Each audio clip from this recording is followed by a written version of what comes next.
you were one of the very first American politicians to weigh in on this election. You were paying attention, which I appreciated. What do you make of this?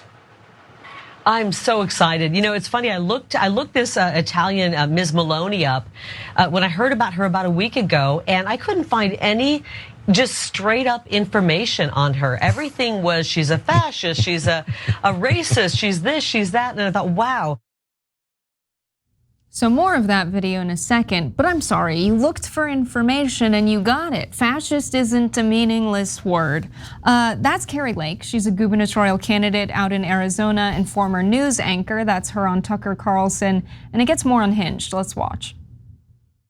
She's a fascist, she's a racist, she's this, she's that, and I thought, wow, this is somebody who I can relate to because they're doing the same thing about me.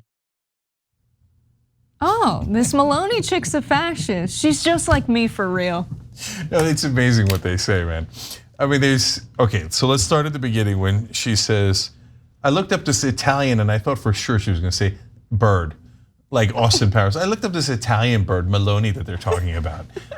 And I couldn't figure out what she's for. They're just calling her fascist and stuff. Well, there's a reason why they're calling her fascist. It's in the articles. It's because her party used to be a neo-fascist party. They're not picking it out of the thin air. It was literally a neo-fascist party earlier. She's like, I don't know why they're calling her fascist. Well, I don't know, why don't you read the article and then you'll know why. And she's like, and I couldn't find any of her policies. Man, Google harder. Like, it doesn't take much. Every article has her policies. We did the story yesterday. I Googled it, it was easy, okay? And her policies, yes, Kari, are a lot like yours. Anti-immigration, we have to preserve our tradition and our culture, and the others are very brown and scary, and we have to get rid of the violent Islam, right? So it's very, very similar to you, and that's why the last part does make sense when she's like, well, they're calling her fascist and racist, just like me, right? Now she adds, and you saw it there, we're not gonna take it, like the right wing would end the clip earlier and not tell you that she means as in, they're falsely maligning me and her, right? That's her intent, we know that, and we're sharing that with you guys. Is it false though? So that's the key part. Like sometimes they'll smear progressives, mainstream media will. But then you have to show how it's false. You see, for example, once the New York Times called me anti-Muslim. My background is Muslim. They didn't note that. That's weird. See, that's me proving how they're smearing me. And they're like, hey, just call us fascists and racist because we hate brown people and Muslims. No, you just proved their point, not the opposite. Yeah, it's really interesting. Kari Lake, she's running in Arizona, but she endorsed Jaron Jackson, who's running for legislator in Oklahoma, and he said the Jews are evidence that evil exists. This is someone Kari Lake endorsed as a candidate. And by the way, I'm just gonna jump in. Went way out of her way to endorse. I mean, it's a great point. It ain't anywhere near Arizona. She's like, oh, there's an anti-Semite out there who says the Jews are the problem. I'm in. I don't know why they're calling me a fascist. Well, that might be part of the reason, Kari. I don't think she can define fascist properly if we asked her, to be entirely honest. What's interesting is she ran an ad. It was like an over $1 million ad buy, and it's her like, the things you've heard about me aren't true. And exactly like Cenk said, didn't debunk her record at all. It just was like, I have a husband and a family, and I grew up in Iowa and worked really hard. It's like, okay, are you gonna address any of the allegations that you're a racist or fascist? No, I guess not. Somehow though, this video does get worse. Let's watch.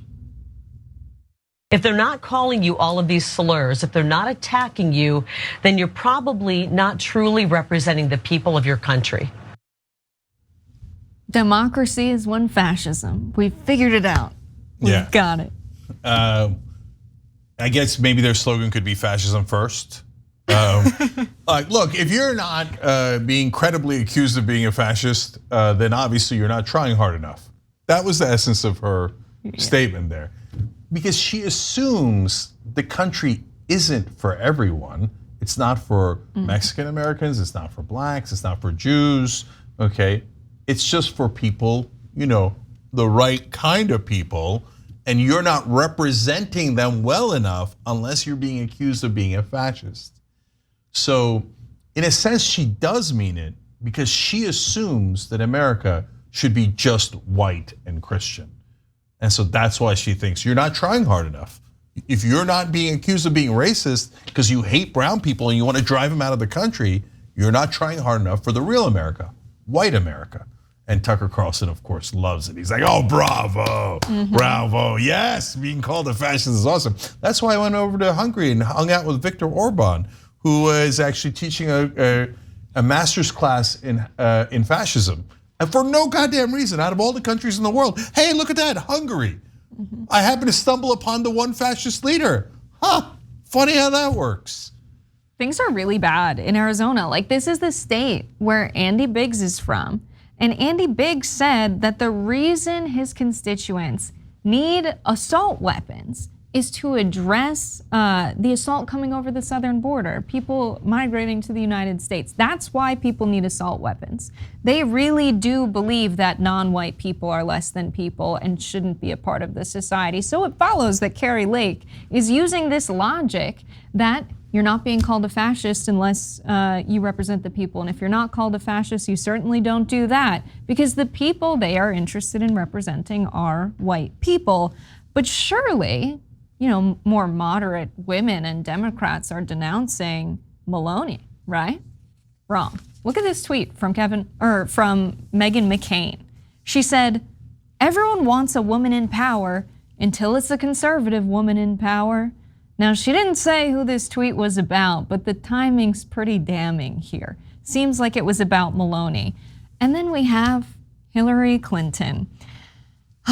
So from The Atlantic, the election of the first prime minister in a country always represents a break with the past and is certainly a good thing, Hillary Clinton said to an Italian journalist at the Venice International Film Festival earlier this month.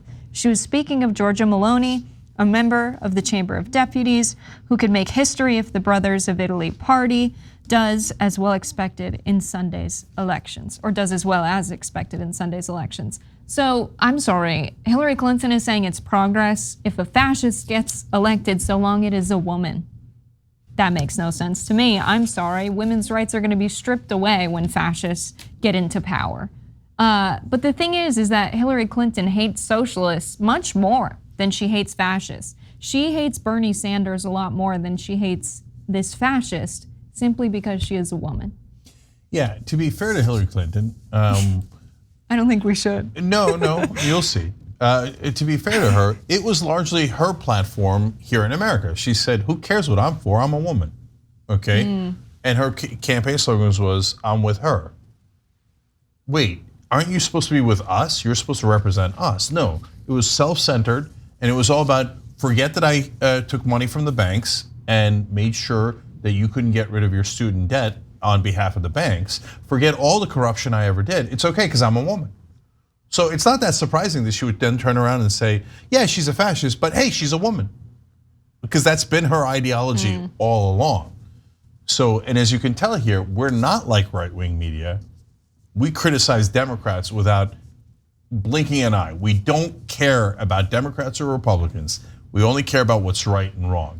It'd be amazing if corporate media and right-wing media worked the same way, but they don't. It's really the crisis with identity politics, isn't it? Because Hillary Clinton's like, vote for me, we'll have progress because it's a woman in office. I'm sorry, I would rather have Bernie Sanders, who is actually fighting for Medicare for all. How many women die year over year because they don't have access to health care? Women would fare far better in our country with Bernie Sanders in office, who is a man, than Hillary Clinton, who is a woman. That's very obvious to me. And it's a common criticism of people like Barack Obama. We got a black president, but was he someone that fundamentally fought for the liberation of black peoples in America? I would argue that that wasn't a key tenet of his presidency and not something he'll be remembered for. So this kind of tokenism and having the person with the identity in the position of power, it's not enough. It's really not enough. So look, progressives have to defend folks when the right wing attacks based on identity, right? So we do that. We're forced to do that, especially because the Democratic Party and the establishment and corporate media love identity politics, but they don't actually like to fight the wars, right? The minute the right wing attacks, they run and they leave us in the trenches. But do they actually care about protecting trans people, black people, women, etc.? No, it's just a gimmick to them, right? So, hey, we're gonna do the corporate agenda. Who do we need? Oh, okay, we need a woman. Okay, we need someone who's South Asian. Who cares? Just grab them and we say, problem fixed. I got you a woman. It's the same exact policy. Change on the outside, continuity on the inside. Problem solved. They're using it for their own, honestly, sick political ambitions. And look, guys, it doesn't stand up to any argument at all, but yet you will see it everywhere in mainstream media. In fact, MSNBC and New York Times, if they see this segment, they will attack us using identity politics. I know it, I've lived it, right? So here's the easy example I was gonna tell you. Dr. Oz would be the first Turkish American senator in American history. I'm Turkish, there's not that many of us. That's kind of cool, right? Is it cool enough to vote for a Trump-loving right-wing idiot? No, it's not. I don't I care 1%, 0.5%, 0.01% that he's Turkish and that theoretically Muslim. I care 99.9% that he's supporting Trump, who said Muslims should be banned from the country. That's not hard to understand, right? But if you're on MSNBC, that is bewildering. They're like, well, I don't get it. Hillary's a woman and these damn progressives are voting against her? That is outrageous. They must hate all women. They hate women. They're sexist. Okay, great. Don't worry. You got Nina Turner running in Cleveland. She's a woman. It doesn't count. She's black. Barack Obama, Hillary Clinton. No, it doesn't count. It doesn't count. Doesn't count. Why doesn't it count? She's not in favor of the corporate agenda. I mean, I don't. Nope. Did I say that out loud?